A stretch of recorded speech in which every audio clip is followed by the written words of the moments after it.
the scenario here is a complicated one, but it's one that's kind of ongoing at the moment. There's a new brand campaign around fresh food that's going to be launched in week 22, which is 7 weeks away. And traditionally, the above-the-line elements of the communication will lead all the other communication channels, from point of sale to .com to online, local marketing, etc., etc., etc. But we don't have time for that because we've only got a finite period of time. And everyone's in the same boat, and we've got an NWT, natural work team, working together. And lucky me, I've been appointed lead to kind of make sure holistically everything comes together from all the different streams at the same time. Nick heads up the team in point of sale, who are executing all of the point of sale items that leverage off campaign thought of Love Every Mouthful, which is the campaign strategy. The challenges are that Nick is new to the business. He's only been in the business for 3 weeks, and he's been on this project as well as others from day one.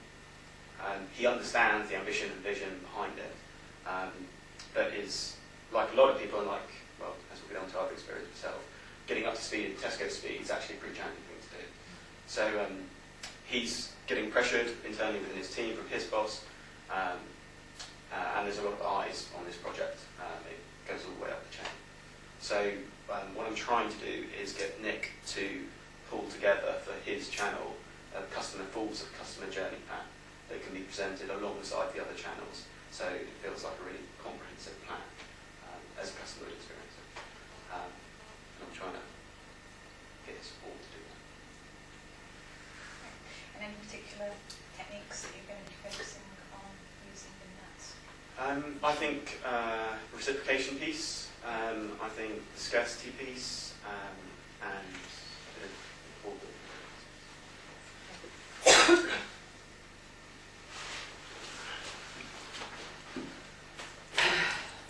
Hi Nick, how's it going? Yeah, it's going alright actually. Yeah, it's absolutely crazy, but yeah, it's going alright. How are you settling in? Yeah, it's a big change, a really big change. But yeah, I'm not going to have that much time to think about it really. I know the feeling. I don't know whether you know, but I also come from a supply agency background, so made the jump client side, and I don't know what you think, but often I've always thought that there's sort of manufacturer speed, there's agency speed, and you arrive here and that was like Tesco speed. Yeah. So I certainly can appreciate what you're going through. Yeah, it's a bit of a whirlwind, but yeah, okay, that's fine. One of the things I wanted to catch up with you on is how are you going on the install work for Love Every Mouthful? Well, I know that it's keeping us pretty much busy, to say the least. I think we're pretty much up to speed. Yeah. But there are one or two things that I know we're kind of dragging our feet on, which I realise, and I'm trying to kind of push everyone to really try and, get there. But we're just a bit out of kilter at the moment, so we're just trying to focus on that and trying to get everyone pushing forward with it. Is there anything that you feel like you're missing at the moment? It's not so much missing, it's just that, as you said, there is so much to do in such a pressurised, time-sensitive project. I do feel like I'm kind of having to do 10 million things at once, so I'm just trying to find the right way to do that. Yeah. Because obviously I want to sort of do things the Tesco way and find my feet, but it's one of these things. I'm just going to have to get on with it, and I've been pushed in the deep end, and I'm just going to have to try and keep up with it. So one of the things I can potentially help with, because as I said, I've sort of had a similar experience as driving in the deep end, is there's probably a couple of shortcuts on this campaign that we maybe could work together on to help get sign off, particularly on the customer journey piece for the in-store communications. Right. So I know there are going to be a lot of eyes on that. It's how customer experiences or our campaign in the store is then going to get translated, I think, over to a lot of the other channels. When you think in-store versus online, it's still the same shopping experience. Sure. So I know your lead times are pretty much the longest on all the channels. I want to make sure that we're working as closely together as possible. Yeah, I mean, obviously we're really excited about that. Yeah. And we've all done, we've done a lot of work on it as well. So when do you think you'll be in a position to maybe us to get together and go through that? Probably next week, midweek, Wednesday. Is there any chance we could do it on Monday? I am back-to-back meeting on Monday. Absolutely back-to-back. I don't know. So I suppose the reason I asked the question is because Paul, our web at 5, is down here a little bit earlier. Right. I suppose he's sort of challenging me to try and get all of the channels together so we can go through the whole plan as a customer to see it holistically. Right. I've obviously made him aware that a lot of the channels are in various degrees and stages of the development. Yeah. But as I said, from my end, I think how a customer experiences it, both in-store and online, is going to be critical for this. And so, if you're not in a good place, I need to kind of have a conversation with the rest of the channels. Okay, so that we can all kind of hold back together and still look at the timescale again. Well, like the timescale, this is the challenge. The timescale isn't going to change. We've still got to deliver for week 22. Right. Then your printing deadlines are in like 2 weeks' time. So I just want to make sure there's enough time for any builds that Paul might have. Well, I think we are probably in a little bit of trouble there. Okay. In terms of reaching that date. I was hoping that we could pull that back a bit by the end of this week, but it's not looking that likely, as I'm sure you know. So, do you think then perhaps we could maybe go and speak to Tasha Boss to see whether we can look at the resource from the team if you need a little bit more help and a little more hands on deck? I have sort of mentioned it, but obviously I was kind of shot down in flames first time. I don't know, I mean, you know it better than I do. Do you think that would help? Well, I think she's really focused on the things that matter. Right. And I know because he's told us all a number of times that the in-store experience piece is key. So I think if we go together to kind of express the importance of this in terms of delivering for Monday, I think it might help. Yeah, I mean, I'm sure you understand. I don't want to be seen as being new to the job and running in, crying for help. And that's big gig. Exactly, and that's exactly why I'm suggesting maybe we go together, because I don't want you to walk in there alone. It's, at the end of the day, it's a bit of a partnership, I think.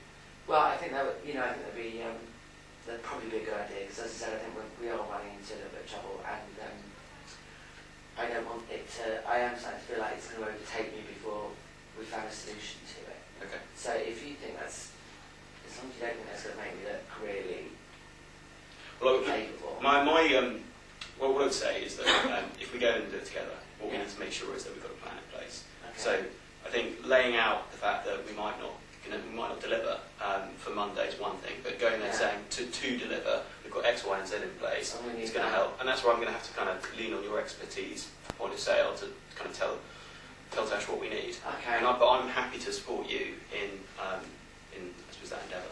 Okay, well, that's great. I mean, I could do with a couple of hours this afternoon just to go through what it is I think we actually need realistically, and to see, to be honest with you, and let you know exactly where we are, because I would rather sort of be honest about it at this stage and sort of trip up, and I hate to say it, but I do need a little bit of help at this stage, so I think it's a really we all need a little bit of help sometimes.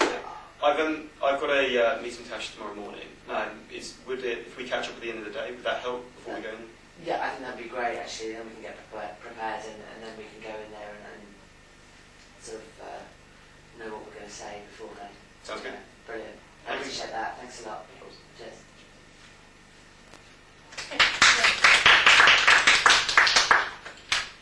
It's weird having a camera on you. Are you quite conscious of it? I was, because every time I looked up, I looked at the camera. It's an odd experience. I find myself thinking about what I'm saying more than maybe I would normally. But felt really worthwhile at the same time. Felt like there were a couple of points when I stumbled a little bit, but just kind of tried to work with it.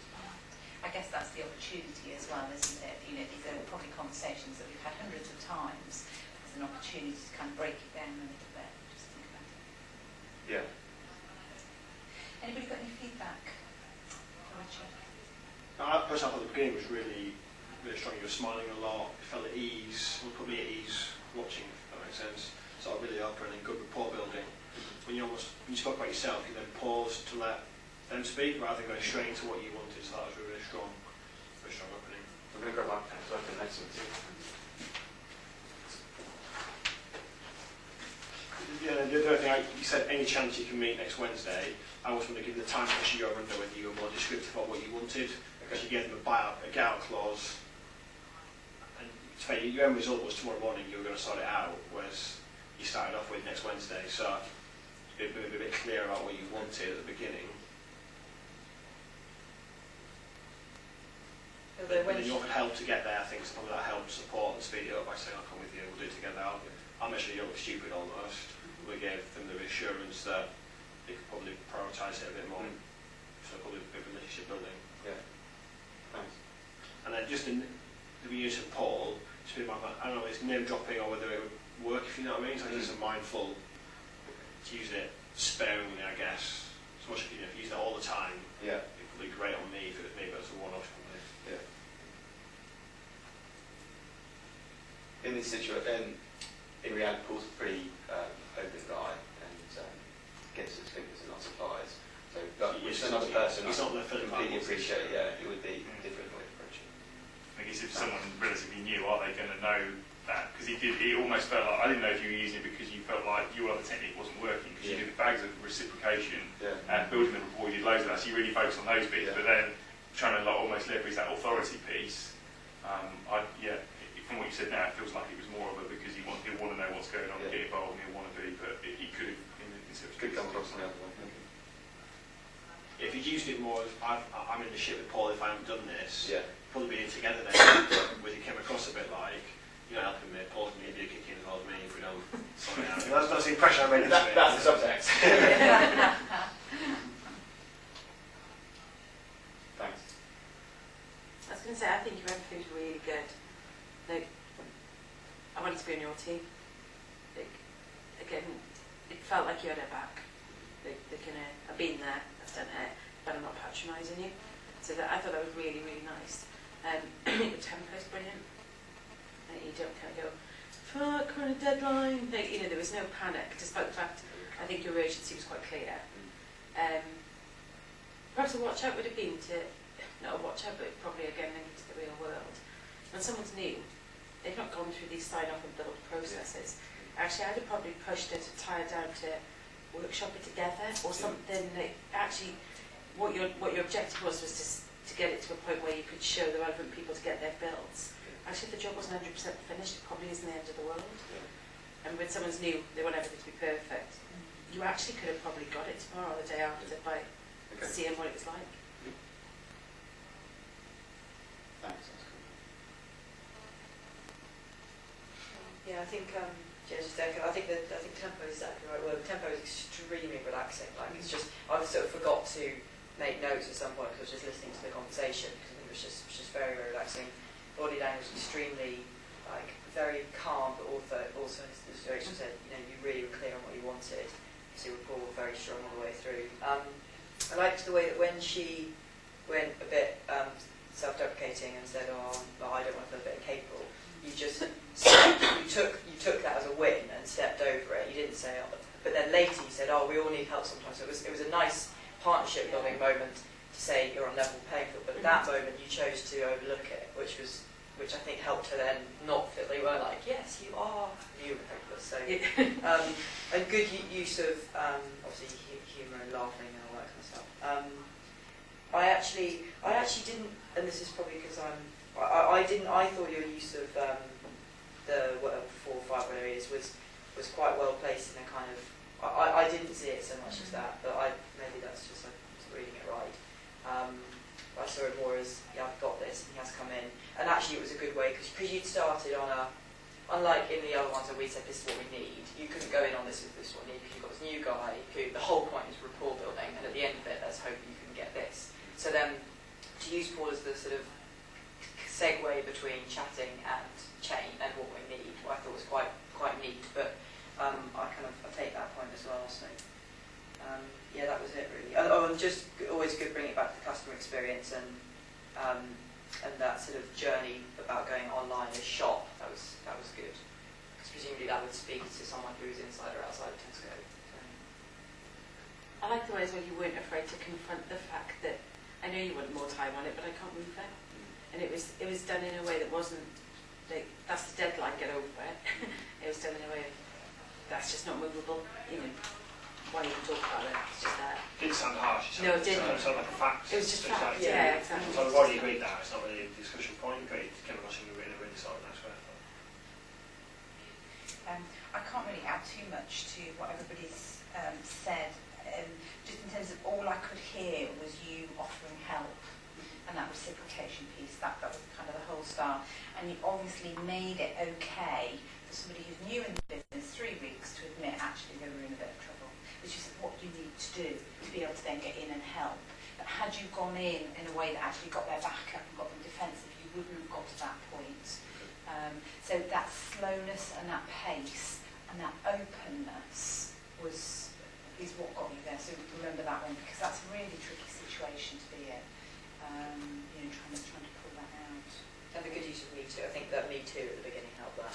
Yes. But not in an annoying, well, in sort of an arrogant way. It was just like, I also Show the come in. there. Yeah. It's the humour line of the Tesco speed on top. That was good. It's nice. It's not just I know what you mean. It's like, wasn't condescending and it's just quite. Nick, you had that one? Yeah, again, I didn't feel at all challenged or threatened or intimidated, which can be the case in those kind of situations. I just loved the way you sort of said, this is what it feels like when we started at Tesco. It's a bit crazy, I totally understand. And I thought you really drew my concerns out of me, which I was hoping you would do, actually. Because sometimes I think, it's quite a difficult position that you're in when you're new, and you don't want to look, like you're not capable of doing the job. But by the same token, you do sometimes need to say to someone that I am drowning a bit here. Yeah. And I think you dealt with that really well. And I think that might not be the case in the real world, but I certainly felt that you made me able to say that. Yeah. And just again, beautifully paced. I actually thought, I agree with Harriet actually with the way you brought in about the director. I thought that was actually the perfect place to do it, because it didn't feel like, well, if you don't do it, we're all going to be in a shit. It felt like, just so you know, there is in the shadows someone coming to make sure we're all, and again, that felt like we're all in it together. So I thought that was quite well placed, actually. I sometimes struggle when I feel people are being really apathetic, because I think that business is fast-paced, dynamic, all about delivery, but also at the same time about kind of what's doing right. But it works beautifully when everybody's pulling in the same direction. It really breaks down when people start just backing stuff away just to kind of deliver the minimal. And so I'm in this situation, it's real at the moment. I feel like he's being a bit apathetic, and it does frustrate me, so I'm having to really try and control that. But this was a really good exercise to try and kind of figure out the best way to get around it. Yeah, figuring out what the problem is. Sometimes when you're new, it's that feeling of, I don't want to tell anyone, and that might not be what the concern is, but, I think whatever it is, I think if you use that approach, you've got a very good chance of finding out. Okay, cool, thank you. Thanks. What collaborative bunch we all are.